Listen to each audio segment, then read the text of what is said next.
দুনিয়ার জিন্দেগিতে যদি আল্লাহ পাক রব্বুল আলামিন আমাদেরকে না পাঠাইতেন, আল্লাহ পাক ওনার ইচ্ছা অনুযায়ী আমাদেরকে জান্নাত দিয়ে দিতেন, জাহান্নাম দিয়ে দিতেন, তাহলে আমরা হয়তো আল্লাহকে জিজ্ঞাসা করতাম, আল্লাহ আমার কি দোষ ছিল, আমাকে কেন জাহান্নামে দিয়েছেন, আমি কি করেছি? যদি জিজ্ঞাইতাম আল্লাহরে, তখন আল্লাহ কি জবাব দিত? আল্লাহ মুখে জান্নাত দিলেন, আমাকে জাহান্নাম দিলেন কেন? আল্লাহ কি জবাব দিতেন? আল্লাহ কয় আল্লাযী খালাকাল মাউতা ওয়াল হায়াতা লিয়াবলুয়াকুম আইয়ুকুম আহসানু আমালা।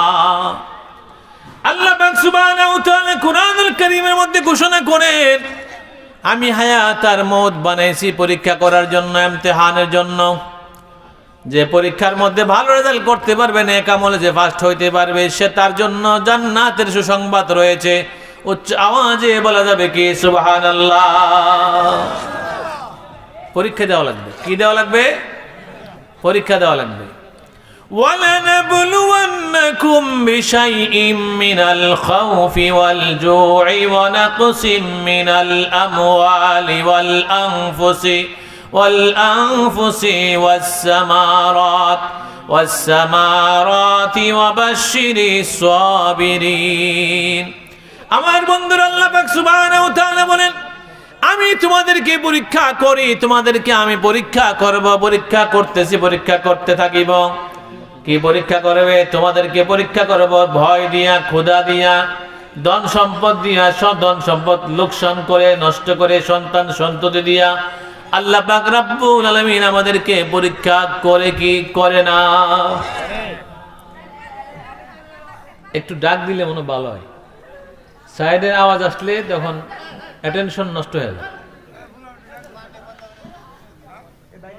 আমার বন্ধু, আল্লাহ পাক বলেন, ওয়ালানাবলুওয়ান্নাকুম বিশাইইম মিনাল খাউফ, তোমাদেরকে কিছু ভয় দিয়া পরীক্ষা করা হয়। ওয়াল জু মানে ক্ষুধা দ্বারা পরীক্ষা করা হয়। খিদা যখন লাগে মানুষ, তখন হালাল হারাম বুঝে না। খিদা লাগলে মানুষ তখন হালাল হারাম বুঝে না।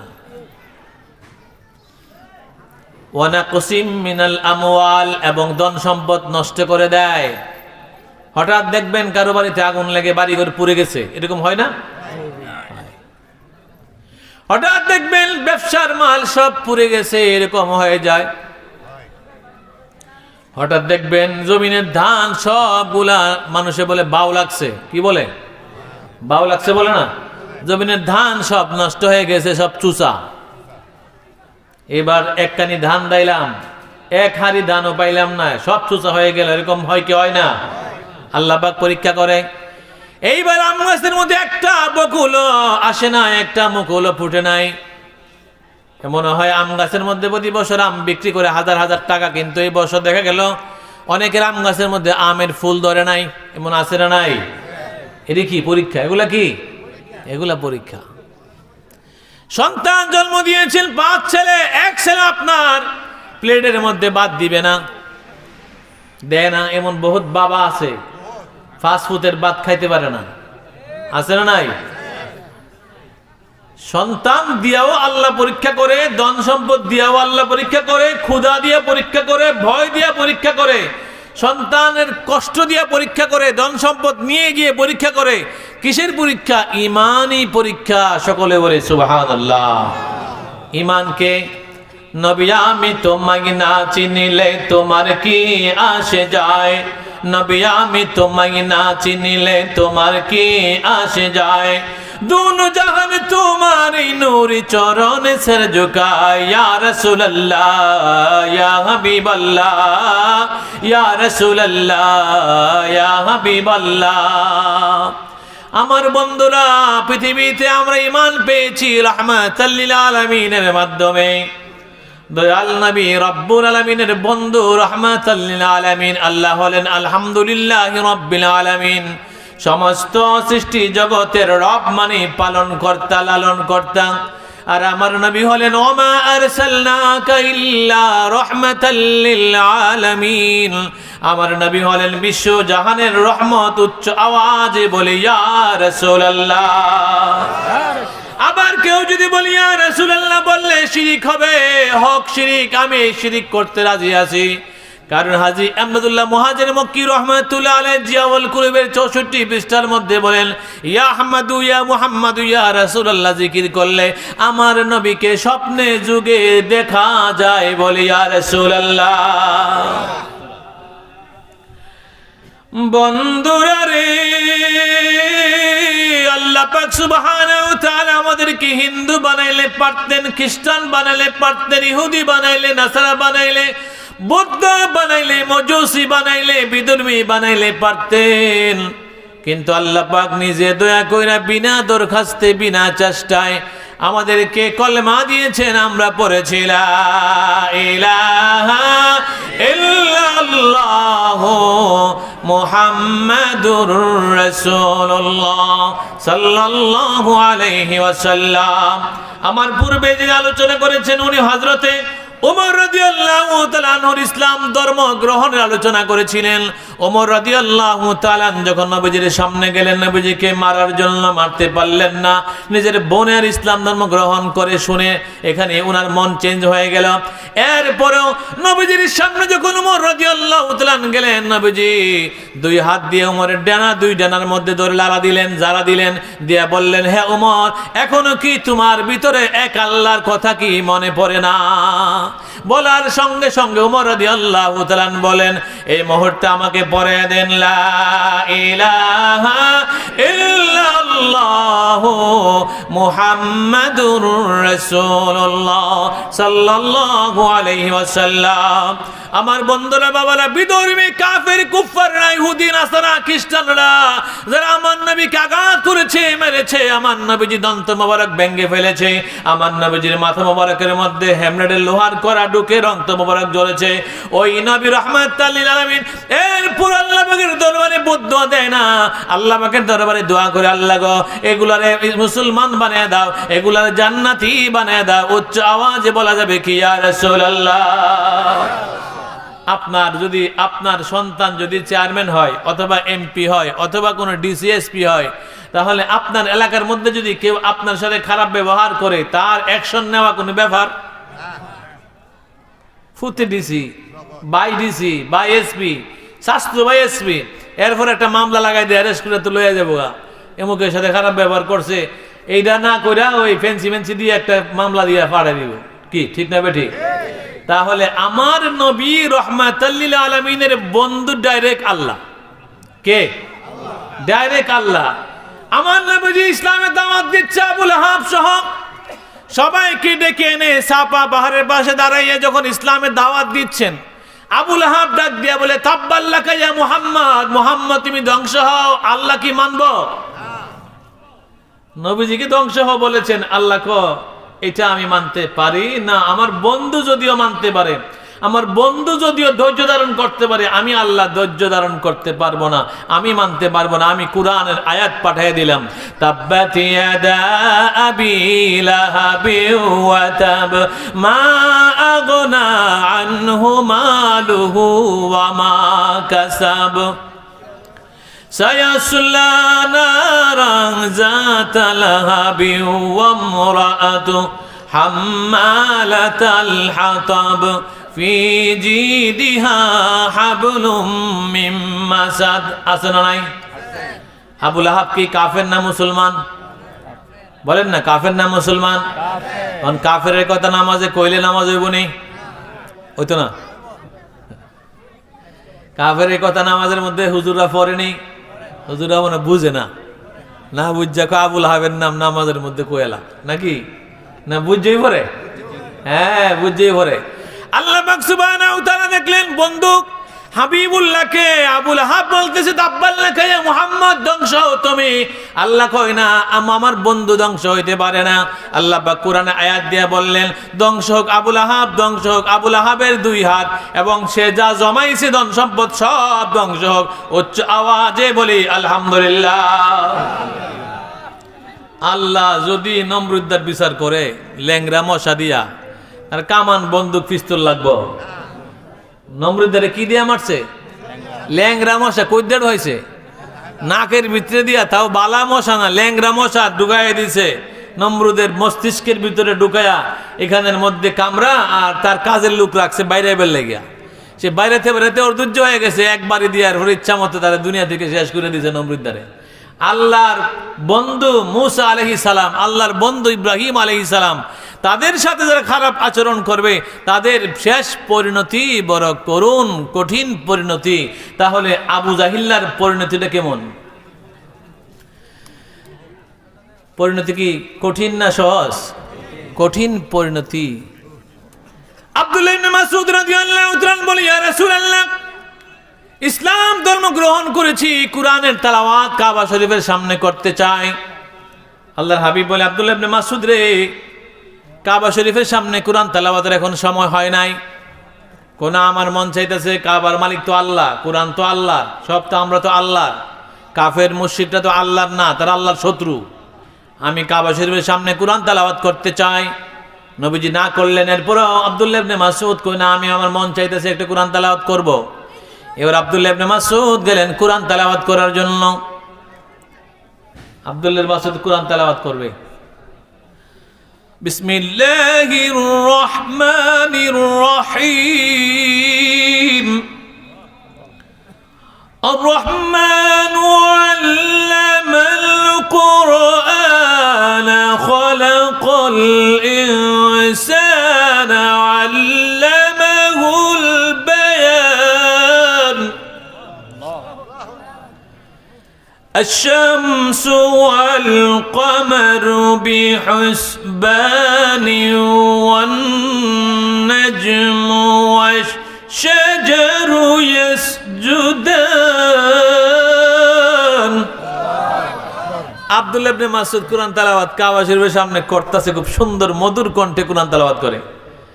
আবু জাহেল, উতবা, সাইবা কাফের সর্দাররা একজন আরেকজনকে খিতারে, কেডা কাবা শরীফের সামনে কোরআন তেলাওয়াত করে, কি তেলাওয়াত করে দেখে আসো তো। আমি আবু জাহেল ফরে যাবো, আমি তো সর্দার, ফরে যাবো, দেখে আসো। এবার আবু জাহিল্লা খবর পাইল আব্দুল্লাহ ইবনে মাসউদ রাদিয়াল্লাহু তাআলা কোরআন তেলাওয়াত করতেছে। এই খবর পাইয়া বলে, আব্দুল্লাহ ইবনে মাসউদকে আমার সামনে আনো, আমার দারুন নাদওয়ার বৈঠকখানায় আনো, আমার ক্লাবে আনো, তাকে বিচার করতে হবে। আব্দুল্লাহ ইবনে মাসউদকে এনে আবু জাহেল আব্দুল্লাহ ইবনে মাসউদের কানের মধ্যে একটা জোরে চর মেরে দিল। আব্দুল্লাহ ইবনে মাসউদ রাদিয়াল্লাহু তাআলা আনহুর কানের পর্দা ফেটে রক্ত ঝরতেছে। আব্দুল্লাহ ইবনে মাসউদ কাঁদতে কাঁদতে দয়াল নবীজির সামনে হাজির হলো। আর এই মুহূর্তে জিবরাইল আলাইহিস সালাম হাজির হইয়া, জিবরাইল আলাইহিস সালাম নবীজির সামনে হাসতেছে। বিষয়টা কেমন না? আব্দুল্লাহ ইবনে মাসউদ ব্যথা পাইলেন, রক্ত ঝরতেছে, আর নবীজির সামনে আসছেন বলার জন্য। এই মুহূর্তে জিবরাইল আমিন হাসতেছে। এটা কি চিৎকারি, বোঝা যায় না? কথা বলেন, কেমন লাগে না এটা? নবীজি বলেন, জিবরাইল কি করলা, তুমি হাসলা? আব্দুল্লাহ ইবনে মাসউদের কান ফেটে রক্ত আসলো। কি ইয়া রাসূলুল্লাহ, এটা পরে আমি বলবো। আমার বন্ধুরা, বাবারা, মুআয আর মুআয রাদিয়াল্লাহু তাআলা আনহুমা দুইজন আমার নবীকে বলে, ইয়া রাসূলুল্লাহ, বদরের যুদ্ধে আমরা যাব। আল্লাহর হাবিব বলে, তোমরা ছোট মানুষ, যাইতে পারবে না। তো আমাদের দুইজনকে কুস্তি লাগায় দেখেন কে ফার্স্ট হয়। ছোট ভাই বড় ভাইয়ের কানের মধ্যে আওয়াজ করে বলে দিলেন, ভাই, আমি কুস্তি করে তোমার বুকের উপরে উঠে বসে যাব। আমি ছোট, আমি পারবো না, তোমার সাথে আমি পারবো না। যদি আমি কুস্তি করে তোমার বুকের উপর উঠে বসে যাই, আমার নবী আমার যুদ্ধের মধ্যে নিবে। এইবার মুআয দুইজন নবীদের সামনে কুস্তি করলাম, রেসলিং করলাম। করার পরে ছোট ভাই বড় ভাইয়ের বুকের উপর বৈশা বলি, ইয়া রাসূলুল্লাহ, দেখেন আমি জিতে গেছি, নিতে হবে যুদ্ধে। মুআয দুইজনকে বদরের যুদ্ধে নেওয়া হলো। এবার দুইজনের টার্গেট হলো আবু জাহেল। টার্গেট কারা? বেশি বড় মানুষ লাগতো না আবু জাহেলকে মারলে। এইবার টার্গেট হলো ছোট দুই শিশু, ছোট বাচ্চা দুইজন। মুআয রাদিয়াল্লাহু তাআলা আনহুমা দুইজন আবু জাহেলকে খুঁজতে খুঁজতে দেখে আবু জাহেল ঘোড়ার পিঠে উঠে যুদ্ধ করতেছে, বদরের যুদ্ধ। এইবার তারা দুই ভাই ঘোড়ার পায়ের মধ্যে তরবারিদের আঘাত করলো, ঘোড়া পড়ে গেল। আর দুইজনে মিল্লা ইচ্ছা মতে আবু জাহেলকে আঘাত করতে শুরু করলো। আবু জাহেল যখন আদামরা হওয়া শুরু করলো, এইবার হযরত আব্দুল্লাহ ইবনে মাসউদ এসে বাকি কাম শেষ করলো এবং গলা আলাদা করে, মাথা আলাদা করে, কানের ভিতর দিয়া রড ঢুকাইয়া ছিদ্র করে রশি দিয়া বাইন্দা আমার নবীজির সামনে আবু জাহিল্লার কল্লা আনছে। এইবার জিবরাইল আইসা দাঁড়ায় দাঁড়ায় হাসে। সুবহানাল্লাহ বলেন না? আমার নবীজি বলে, জিবরাইল, যেই দিন আবু জাহেল আব্দুল্লাহ ইবনে মাসউদের কানের মধ্যে আঘাত করেছিল, রক্ত ঝরেছিল। তুমি ওই দিন হেসেছিলে। আজকে আমার চাচা আবু জাহেলকে আব্দুল্লাহ ইবনে মাসউদ মেরে কানের ভিতর দিয়া রড ঢুকাইয়া তারপর দড়ি দিয়া বাইন্দা আমার সামনে আনছে। আজকে তুমি আমার চাচার মরা দেখা তুমি হাসতেছো কেন? এবার জিব্রাইল বলি, ইয়া রাসূলুল্লাহ, ওই দিনের হাসি আর আজকের হাসি মিলেনি। ওই দিনের হাসি আর আজকের হাসি মিলেনি। আমি ওই দিনই জানতাম, আল্লাহ আমার ওই দিনই বলছে, আব্দুল্লাহ ইবনে মাসউদ যেই ব্যক্তিকে আবু জাহিল্লা চোর দিয়ে রক্ত বের করে ফেলেছে, ওই আব্দুল্লাহ ইবনে মাসউদ ওই আবু জাহিল্লার কান দুলা করবে উচ্চ আওয়াজে বলি সুবহানাল্লাহ। তাহলে মারতে বেশি কিছু লাগে না। এখন বদরে গেলে দেখা যায়, আমরা যারা যাই বা যারা যান, বদরে দেখা যায় আবু জাহিল্লার যে গর্ত আছে, গাথা কবর বলবো না, আবু জাহিল্লার যে গর্ত আছে, সবাই সেখানে পাথর দিয়া ঢিল দে, জুতা দিয়া ঢিল দে, দূর থেকেও দে, কাছের থেকেও দে, ওই তার গর্তের মধ্যে সবাই ঢিল দে, তাকে অপমানিত করে। আর আবু জাহিল্লার বাড়িটা বর্তমানে মক্কাতুল মুকাররমার পাশে, সেখানে বাইতুল খুলা, মানে অনেক অনেক টয়লেট, সেখানে ছাফা মারোয়া ছাই করে, সবাই সেখানে গিয়ে 1 নম্বর 2 নম্বর করে তারপরে ফ্রেশ হইয়া বাসায় যা। বলেন না আলহামদুলিল্লাহ। তাহলে আবু জাহিল্লা আমার নবীর চাচা হওয়ার পরও কি নাই? কপালে কলেমা নাই। আমার বন্ধুরা, আল্লাহ পাক সুবহানাহু ওয়া তাআলা বলেন, ইন্নাকা লা তাহদি মান আহবাবতা ওয়ালাকিন্নাল্লাহ ইয়াহদি মান ইয়াশা ওয়া হুয়া আ'লামু বিল মুহতাদিন। হে নবী, আপনি যাকে পছন্দ করেন, ভালোবাসেন, কলেমার দাওয়াত দিতে চান, আমি আল্লাহ যদি হেদায়েত না দেই, আপনি পছন্দ করলেও হেদায়েত পাবে না। নবীজি আয়াতটা আসছে এই জন্য যে আবু তালেবকে নবীজি অত্যন্ত সম্মান করতেন। আর আবু তালেব আমার নবীকে অত্যন্ত সম্মান, ইজ্জত, স্নেহ, মমতা দিয়ে লালন পালন করে বড় করেছেন। ওই আবু তালেবকে মৃত্যুর মুহূর্তে নবীজি বলেছিলেন কলমার পড়ার জন্য। তখন আবু জাহিল্লা ছিল, বলছিলেন, আবু তালেব, তুমি কলমাটা পড়লে বাপদাদার ধর্মের মধ্যে চুনকালি দেওয়া হবে, কলমাটা তুমি পড়তে পারো না।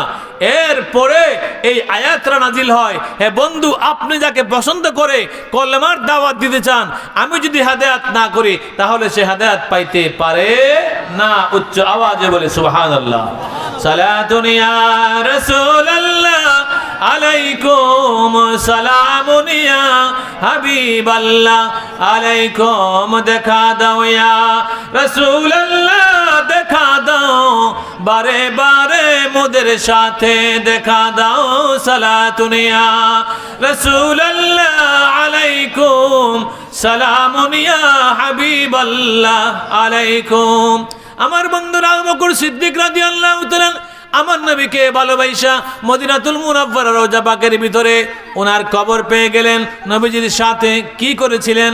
উনি আমার নবীকে জানের চেয়ে বেশি মহাব্বত করেছিলেন। উচ্চ আওয়াজে বলা যাবে কি সুবহানাল্লাহ। ভালোবাসার প্রতিদান। কিসের প্রতিদান? ভালোবাসার প্রতিদান। নবীজির রওজা, নবীজির কবর যেখানে মদিনাতুল মুনাওয়ারায়, নবীজির রওজা মুবারকের পাশেই আবু বকর সিদ্দিক পাওয়াটা, এটা কি মনে করেন সাধারণ বিষয়? এটা সাধারণ বিষয় নয়।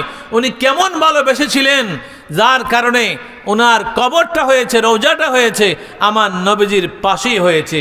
উচ্চ আওয়াজে বলি সুবহানাল্লাহ। ওই মদিনাতুল মুনাওয়ারা যদি কেউ গিয়ে থাকেন, থাকলে একটু হাতটা আমরা দেখান। মদিনা মুনাওয়ারা যদি কেউ গিয়ে থাকেন, মাশাআল্লাহ, মারহাবা, মারহাবা, মাশাআল্লাহ, মাশাআল্লাহ, হাত নামান। মদিনা শরীফ থেকে আসার সময় কেমন লাগছে?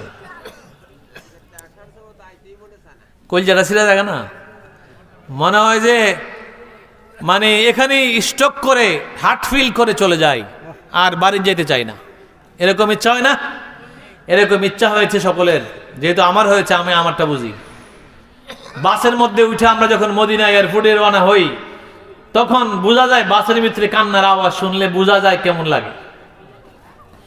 আমার বন্ধুরা, মদিনাতুল মুনাওয়ারায় নবীজির রওজা পাকে সোনালী গেটের মধ্যে লেখা আছে শাফাআতি লি আহলিল কাবাইরি মিন উম্মতি। আবার উম্মতের মধ্যে যারা কবিরা গুনাহ করবে, আমি রাসূল তাকেও সুপারিশ করব। উচ্চ আওয়াজে বলা যাবে কি সুবহানাল্লাহ। কি গুনাহ? কবিরা গুনাহ কি তওবা ছাড়া মাফ হয়? কবিরা গুনাহ তওবা ছাড়া মাফ হয় না। অন্যান্য গুনাহ আমলের মাধ্যমে মাফ হয়ে যায়। নেক আমলের মাধ্যমে অন্যান্য গুনাহ মাফ হয়, কিন্তু কবিরা গুনাহ তওবা ছাড়া মাফ হয় না। ওইখানে রাহমাতাল লিল আলামিন বলেন, শাফাআতি লিআহলিল কাবাইরি মিন উম্মতি, আমার উম্মতের মধ্যে যারা কবিরা গুনাহ করবে আমি রাসূল তাকেও হাসরের ময়দানে সুপারিশ করব উচ্চ আওয়াজে বলি আলহামদুলিল্লাহ। তবে কবরে আযাব আসেনি? কিরামাল কাতিবিনা ইয়ালামুনা মা তাফআলুন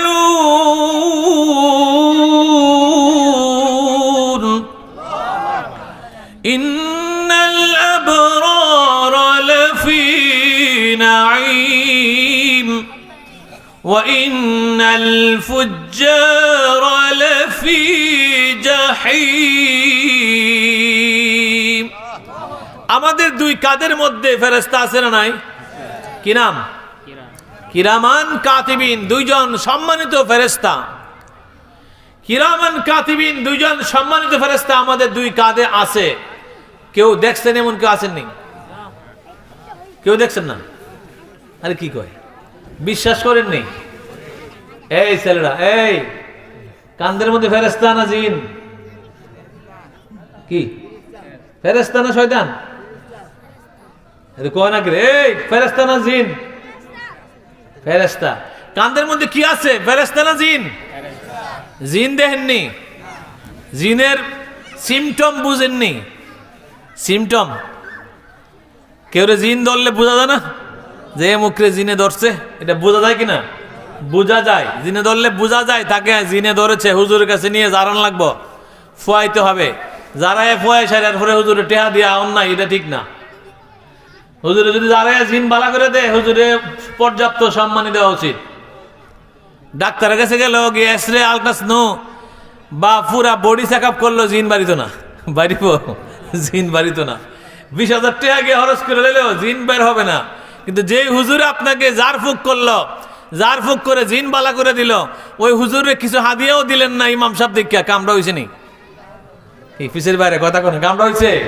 যেখানে আবু সাইদ খুদরি রাদিয়াল্লাহু তাআলা সহ একদল সাহাবী সফর থেকে বাড়িতে আসতেছেন, রাস্তার মধ্যে একটা মহিলা এসে বলতেছে, আমাদের বংশের এক সর্দারকে, এই সর্দার অসুস্থ হয়ে গিয়েছে, সাপে কাটছে, আমাদের এই সর্দারকে চিকিৎসা করার মতো কেউ আসেননি।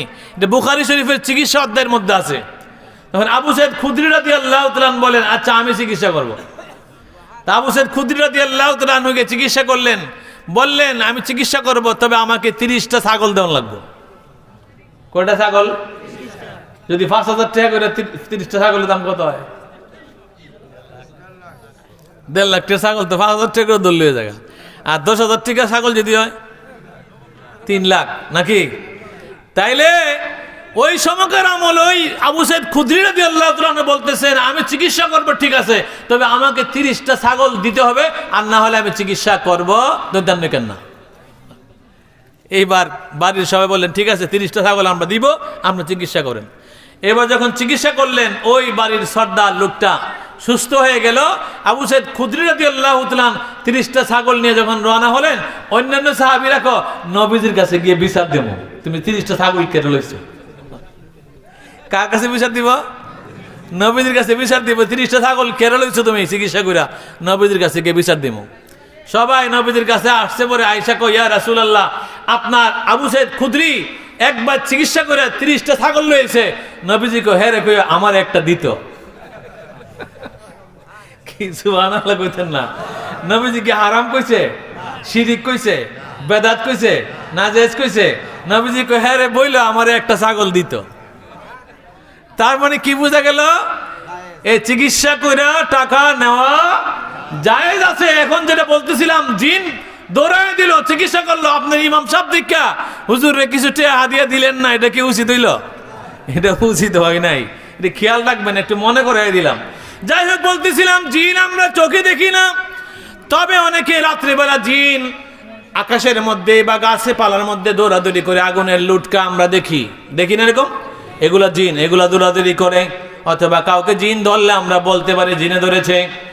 আর দুই কাঁধের মধ্যে ফেরেশতা আছে, আছে কিন্তু আমরা দেখি না। দেখি ফেরেশতা বড় জিন বড়? ফেরেশতা বড় জিন বড় না আমার নবী বড়?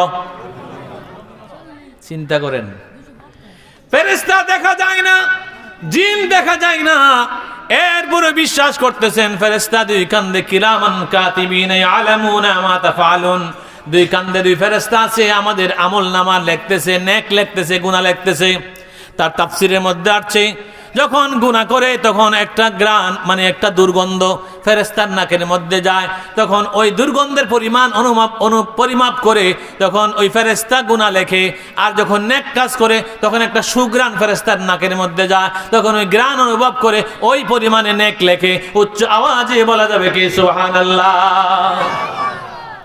যারা নেককার বান্দা হবে, যারা আল্লাহ ওয়ালা নবী ওয়ালা ওলি ওয়ালা হবে, যারা আল্লাহ পাকের মাহবুব বান্দা হবে, তাদের জন্য রয়েছে জান্নাতুন নাঈম। আর যারা গুনাহগার হবে তাদের জাহিম নামক জাহান্নাম রয়েছে। ইন্নাল আবরার লাফি নাঈম ওয়া ইন্নাল ফুজ্জার লাফি জাহিম, যারা ফুজ্জার পাপী অপরাধী তাদের জন্য রয়েছে জাহিম নামক জাহান্নাম। আমরা কি জান্নাত চাই না জাহান্নাম চাই? কে কে জাহান্নাম চাই দেখি? ওই যে লাল কার্ড একজন হাত তুলছে, জাহান্নাম চায়। আর এখানে একজন বুঝে নাই মনে ভাই, বুঝে নাই, বুঝে নাই, বুঝে নাই। এইসব বেহুব টিহুব আগে জান্নাতে যাবো, যেটি বুঝে না একটু বেহুব টাইপের, এটি আল্লাহ জান্নাত আগে দিলাইব। আমার এক আত্মীয় আর কি, তখন মনে আমি মাদ্রাসায় আলেমে পড়ি, তো আমার সাথে পাহাড়িকার মধ্যে উঠছে আর কি মুরব্বী মহিলা, আমার আত্মীয় আপন মানুষ, উঠে এক সিটের মধ্যে বইয়া গেছে। তো বইয়া গেছে পরে আমি বললাম, খালাম্মা আপনি যেখানে বইছেন সিট তো এটা আপনার না, আমরা তো স্ট্যান্ডিং টিকিট, আমি 1000 টিকিট করছি না, এখানে বমই আমি। এখানে যখন বইসা রয়েছে তখন এই সিটের মালিক আবার মনে করেন মোটামুটি শিক্ষিত মানুষ, এসে বলছে ইয়া আন্টি এটা তো আমার সিট। না আমি 1000 টিকিট কাটছি। কি দিয়ে টিকিট কাটছে? 1000 টিকিট। আমি তো লজ্জা এখান থেকে সাইডে গেছি, আমি পারতাম না। এটা আমার সিট, আমি টাকা দিয়ে সিট কাটছি, আমি বইতাম না, তুমি বইবা। যখন এই মুরব্বী মানুষ আর কি যখন বলছে, এই লোক ঠিক আছে আপনি বসে থাকেন, আমি দাঁড়ায় থাকি, কোনো অসুবিধা নাই। এই মহিলারা বুঝান গেল না যে স্ট্যান্ডিং সিট কি আর সিটওয়ালা সিট কি, এটা বুঝানো গেছে না। তাহলে যেগুলো বেহুব সুহেব আছে এগুলো আল্লাহ হুদে জান্নাত দিয়া লাগবে। সকলে বলে আমিন। আমি নামাজ না বললে নাই, আপনি যে আল্লাহ এটা তো মানছি, এটা তো বুঝছি, নামাজ পড়ছি না, বুঝছি না, আলহামদুলিল্লাহ পারি না, সুবহান রাব্বিল আলা আজিম বুঝি না। এক মুরব্বীর আমি বললাম, আপনি বলেন রাব্বি জিদনি এলমা, এই মুরব্বী আমার কয় রাব্বিনি জিদবিনি এলবিনি। বাস্তব ঘটনা, কত চেষ্টা করছি রাব্বি জিদনি এলমা শিখাইতাম, কয় রাব্বিনি জিদবিনি ইলবিনি। এমন আছে না নাই? জবান দিয়ে আয় না আর কি, বুড়া হয়ে গেছে না, কথা আসে না। আমার সাথে উমরা করতে যাচ্ছে, আমি বললাম আপনি কোন কোন দোয়া দুরুস পারেন, বেশি বেশি করে ইস্তিগফার পড়েন। আমি বললাম আস্তাগফিরুল্লাহ রাব্বি মিন কুল্লি জামবে ওয়া আতুবু ইলাইহি। আমার সাথে কোন আস্তা কুলু কুলু বুলু বুলু কুলু কুলু বুলু বুলু পড়তেছে।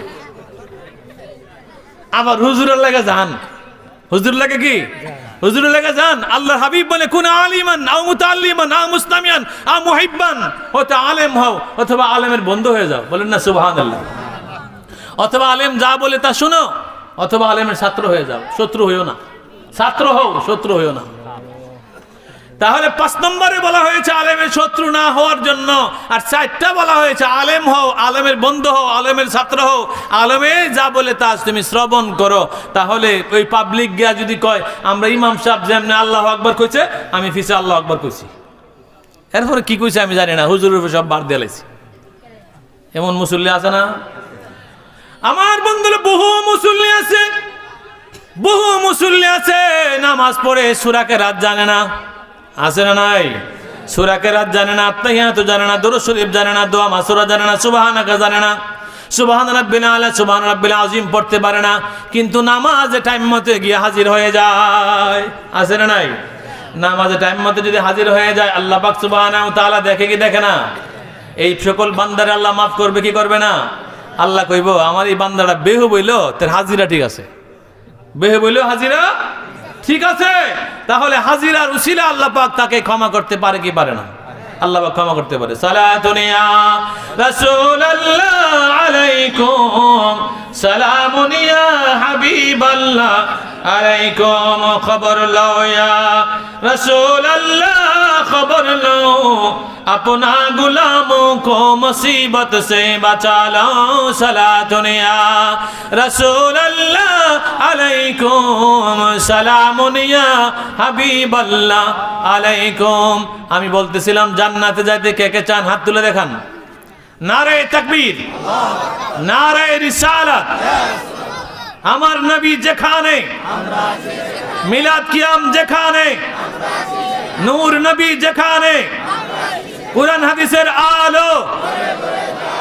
হাত নামায় আল্লাহ কবুল করুক, সকলে বলে আমিন। জান্নাতে আমরা যাইতাম না কি ভারতের মোদি যাইব? আমরা যাইতাম না কি বুশে যাইব, জুবাইডিন যাইব? আমরাই জান্নাতে যাবো, হয়তো আগে না হলে পরে। হইলে খবরে আযাব বুক করে যাবো, আর না হলে আযাব সারও যাবো। কারণ সন্তান যদি নেক সন্তান থাকে, কবরের পার দাঁড়ায় বলবে রাব্বির হামহুমা কামা রাব্বায়ানি সাগীরা। কানতো না? যদি নেক সন্তান হয় বাবার জন্য না কাঁদতে পারবো? বাবাকে গোসল দেয় অনেক সন্তানে। যখন কোনো বাবা মারা যায় তখন সন্তানে ইমাম সাহেব বাজারে গোসল দেয় আর কি, তাদের সাথে গিয়ে দাঁড়ায় পানি ডালে, গোসল করা এবং কান্দে। চোখের পানি পড়েনি? আপনার আব্বার লেগে আমার কান্দনের ঠেকা আছে? সন্তান যখন কান্দে, চোখের পানি জোর জোরে পড়তে থাকে, আল্লাহ পাক রব্বুল আলামিন সন্তানের চোখের পানির কারণে আব্বা আম্মাকে মাফ করে দেয়। সকলে বলে সুবহানাল্লাহ। আমার বন্ধু আল্লাহ পাক সুবহানাহু ওয়া তাআলা বলেন, قل يا عبادي الذين أسرفوا على أنفسهم لا تقنطوا من رحمة الله إن الله يغفر الذنوب جميعا إنه هو الغفور الرحيم। বলেন গফুর রহিম নাম তোমার আল্লাহ, আল্লাহ আল্লাহ রহমান রহিম নাম তোমার আল্লাহ, আল্লাহ আল্লাহ সামিউম বাসির নাম তোমার আল্লাহ, আল্লাহ আল্লাহ। আমার বন্ধুরা, গুনাহগার নাই এমন কেউ এখানে আসেননি? গুনাহ করেন নাই এমন কেউ আছেন? হুজুর আমি জীবনে গুনাহ করি না এমন কেউ আছেন? আপনারা থাকতে পারেন, কিন্তু আমি গুনাহ করেছি, আমি গুনাহগার। এখন নামাজের সময় যদি আমি দুয়ার মধ্যে কই আল্লাহ গো আমার মতো গুনাহগার আর পৃথিবীর মধ্যে কেউ নাই, আসমানের নিচে জমিনের উপরে আমার মতো গুনাহগার নাখানদার কেউ নাই, যদি আমি বলি, এখন মসজিদ থেকে বের হইয়া ইমাম সাহেবের ছেলের ডাক দিয়ে কইলেন, হে ইমাম সাহেবের ফু, তোর আব্বা অনেক বড় গুনাহগার। এই গুনাহগারের দল কিসে? মসজিদে ইমাম সাহেব দোয়া করলেন, আপনি বের হয়ে ইমাম সাহেবের ছেলেকে বললেন তোমার আব্বা অনেক বড় গুনাহগার, আজকে মুখ দিয়া কইল। আচ্ছা, আসলে যে ইমাম সাহেব মুনাজাতের মধ্যে বলল আমি গুনাহগার, এটা হলো আল্লাহর কাছে আজিজি প্রকাশ করা। কি প্রকাশ করা? আজিজি, বিনয়ী প্রকাশ করা। গুনাহগার না কে? কুল্লু আম্বিয়া মাসুমুন, সমস্ত আম্বিয়া আলাইহিস সালামরা হলেন মাসুম, বেগুনাহ, গুনাহ নাই। আম্বিয়া আলাইহিস সালাম, নবী রাসূল ছাড়া সবাই গুনাহগার, ঠিক না বেঠিক? তাহলে তওবা ছাড়া কবিরা গুনাহ মাফ হবে না, কিন্তু অন্যান্য গুনাহ বিভিন্ন আমলের মাধ্যমে আল্লাহ মাফ করে দেয়, সগীরা গুনাহ আল্লাহ মাফ করে দেয়। ওই আল্লাহ পাক সুবহানাহু ওয়া তাআলা বলতেছেন, হে বন্ধু আপনি বান্দাদেরকে বলে দেন লা তাকনাতু মির রাহমাতিল্লাহ, আমার রহমত থেকে যেন নিরাশ না হয়ে যায়। উচ্চ আওয়াজে বলি সুবহানাল্লাহ। কার রহমত? গুনাহ করতে করতে গুনার পাহাড় বানিয়ে ফেলেছেন, ফেন্সির ব্যবসা করতে করতে, মদের ব্যবসা করতে করতে ডাকাতে বাড়ি বানাইছেন, এমন আছে না?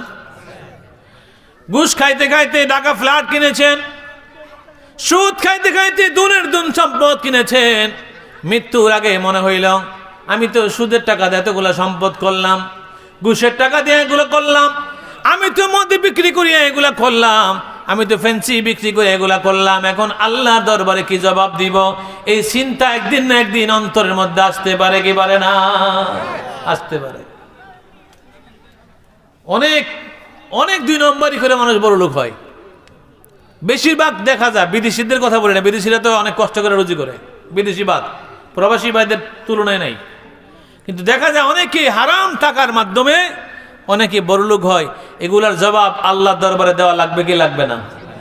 হুজুর সারা জীবন অপরাধ করেছি, গুনাহ করেছি, গুস্তাখি করেছি, এই কবিরা গুনাহ আমার মাফ হবে কিনা? হ্যাঁ হবে।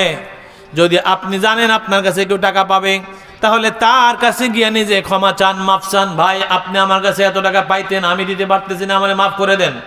হক ওয়ালার হক দিয়ে দেন, আপন ভাই বোনের হক বন্টন করে দেন। কিন্তু দেখা যা নিজের বোনের সম্পদ দেয় না এমন বহুত ভাই আছে, আসেনি? বোন তোমারও তো ঈদের সময় শাড়ি দেই, কাপড় দেই, তুমি আইলে জামাইলে মেহমানদারি করি, তোমার বিয়া দিয়া দিছি না, তোমার আবার কি এর সম্পদ দিতাম, এরকম ভাই আসেনি? বহুত আছে। বোনের সম্পদ বোনকে বুঝাই দেন, ভাইয়ের সম্পদ ভাইকে বুঝাই দেন। সম্পদ নিয়ে বাড়াবাড়ি করার দরকার নাই, কারণ আপনার তো এই সম্পদ সঙ্গে যাবে না। আপনার 3.5 হাত মাটির ঘরটা শুধু পাবেন, আর কোনো পুঁজি আপনার আমার নাই। আমার বন্ধুরা বাবার আল্লাহ পাকের দরবারে কি জবাব দিবেন? আল্লাহ পাক বলে লা তাকনাতু মির রাহমাতিল্লাহ, আমার রহমত থেকে নিরাশ হইও না। ইন্নাল্লাহ ইয়াগফিরু যুনুবা জামিআ, আমি আল্লাহ পাক ক্ষমা করব, কারণ আমি হইলাম গাফুরুর রহিম। উচ্চ আওয়াজে বলা যাবে কি ইয়া রাসূলুল্লাহ। তাহলে আমাদের ক্ষমার জন্য আল্লাহ বসে আছেন কিনা? ক্ষমা দেওয়ার জন্য আল্লাহ রেডি আছেন। ক্ষমা চাইবো কার কাছে? কথা বলেন, ক্ষমা চাইবো কার কাছে? আল্লাহর কাছে ক্ষমা চাইতে হবে। বড় অপরাধ হয়ে গেছে, আল্লাহ ছাড়া আর কেউ নাই। দুনিয়ার জীবনে সন্তান অপরাধ করার পরে যখন বাবা মার পায়ে ধরে বলে আব্বা বুঝতে পারি না, আম্মা বুঝতে পারি না, আমারে মাফ করে দেন, তখন আম্মা আব্বাকে সন্তানকে ফালাইতে পারে? মাফ দেয় কিনা? গ্রামে অন্যায় করলে সর্দারা বসে মিটিং করে ক্ষমা করে দেয় কি দেয় না? জরিমানা করে ক্ষমা করে দেয় কি দেয় না? মামলা করলে জেল খাটার পর ক্ষমা আছে না নাই? দুনিয়ার জীবনে ক্ষমা আছে, তাহলে পরকাল আবাদান আবাদা, যেখানের মধ্যে আপনি আজীবন থাকবেন, যার কোনো শেষ নাই, শেষ সীমানা বলতে কিছু নাই।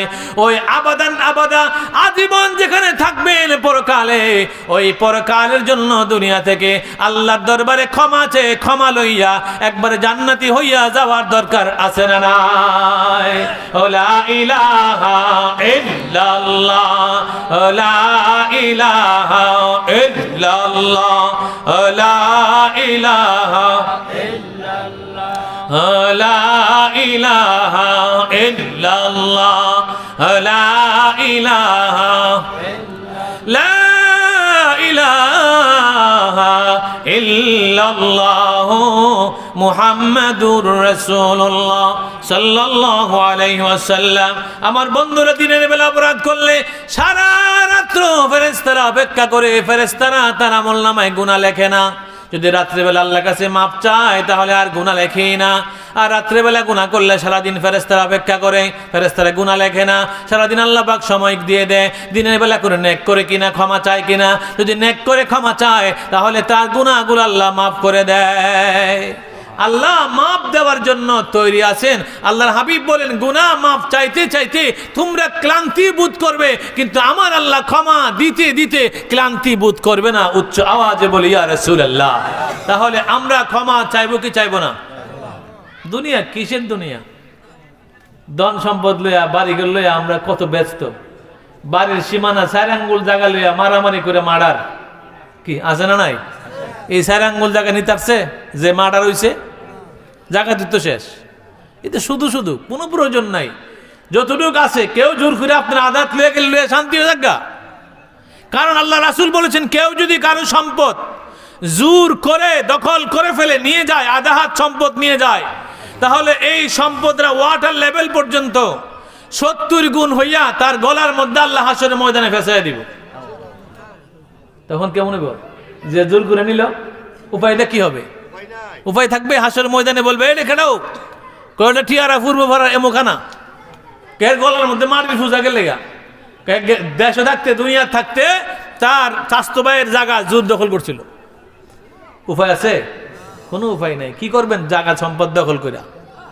আমার বন্ধু, আল্লাহ পাক সুবহানাহু ওয়া তাআলা চায় না আমরা জাহান্নামী হই। এই জন্য আমি আপনাদেরকে হাত তুলাইছি, কে জান্নাতে যাইতে চান? আর জান্নাতে আমরা যাইব না তো যাইবে কে? কারণ আমরা আগেও তো ছিলাম আলেমা রোহায় জান্নাতের মধ্যে ছিলাম, আর আমরা পরেও জান্নাতের মধ্যে যাব। এটা আমি বলি না, আমার আল্লাহ নিজে বলতেছেন ইরজিই, আমার দরবারে তোমরা ফিরে আসো। কার কাছে আমরা যাব? আল্লাহর কাছে যাব। ইয়া আইয়াতুহান নাফসুল মুতমাইন্না তুরজিই ইলা রাব্বিকি রাদিয়াতাম মারদিয়া ফাদখুলি ফি ইবাদি ওয়াদখুলি জান্নাতি। আমার আল্লাহ পাক বলে, বশান্ত আত্মারা, ইরজিই, ফিরে আসো আমার কাছে। ফিরে আসার অর্থ হলো আগে ছিলাম কোথায়? আমি যদি আমার ছেলেকে বলি বাসায় ফিরে আসো, তাহলে বোঝা গেল আমার ছেলে আগে বাসায় ছিল। আল্লাহ কই ইরজিই, আমার কাছে ফিরে আসো, তাহলে মানে আল্লাহর কাছে আমরা ছিলাম, আল্লাহ আবার আমাদেরকে ডাকতেছে আমার দরবারে ফিরে আসো। প্রশান্ত আত্মারা, হ্যাঁ মুতমাইন্না আত্মারা, আমার কাছে ফিরে আসো, আমার কাছে ফিরে আসো। আমার কাছে আসার সময় তোমরা নিজেরা নিজের আমল দ্বারা নিজের জীবনকে সাজাও, নিজে সন্তুষ্ট হইয়া সন্তুষ্ট হইয়া আমার কাছে ফিরে আসো। ফাদখুলি ফি ইবাদি, আমার ইবাদি যারা আছে, আমার বান্দার মধ্যে যারা নামকারা বান্দা, যারা আল্লাহওয়ালা বান্দা, যারা নেককার বান্দা, তাদের সঙ্গে একত্র হও।